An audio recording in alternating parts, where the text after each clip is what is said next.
Each employer-employee relationship is based on contract law, whether it is explicit or implicit. In Canada, terms of any employment are covered by the human rights law, the employment standards and safety laws, labor laws, common laws as they relate to employment contracts. Many employees are represented by unions, that is, organizations that represent and negotiate for the employees of a particular business.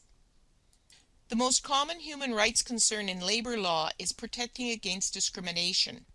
Prohibited grounds for discrimination in the workplace include, but are not limited to, age, sexual orientation, sex or gender, religion or creed, race or skin color, political beliefs, ethnic origin, mental or physical disability. Each province has basic protections in place for employees. Some protections are general, while others are geared towards specific occupations. In each province there is a minimum wage and rules regarding work hours.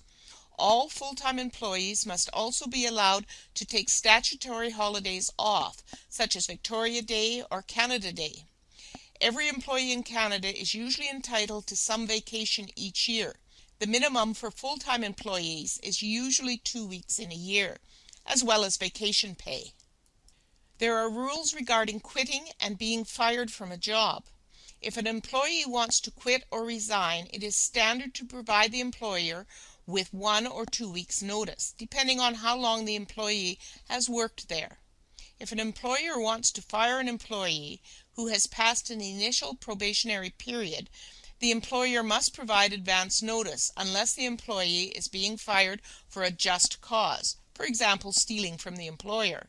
An employee who feels that he or she should not have been fired can file a wrongful dismissal lawsuit. Each province has its own version of an Occupational Health and Safety Act, which aims to reduce the number of injuries that occur on the job. Generally, employees have the right to refuse work they believe is unsafe unless they agree to do a risky job, for example, firefighters. Employers are also obligated to provide WHMIS training so their employees can recognize potentially dangerous materials.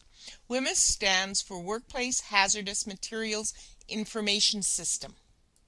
A workman's compensation fund is a scheme that exists in each province that pays benefits to employees who are injured on the job or are suffering from a health problem they obtained in the workplace. Employers pay into this fund as a type of no-fault insurance. If one of their employees suffers an injury, the employee can apply for compensation to the fund, and the employer can avoid paying personally. Over the years, many unions have been established and continue to exist in Canada. One of the main responsibilities of unions is to negotiate collective agreements for the employees they represent.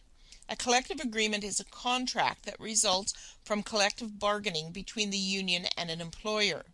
For a union to be considered official, it must be certified with a labor relations board. The ultimate weapon unions have is the ability to strike, a partial or complete withdrawal of services to further their contract demands.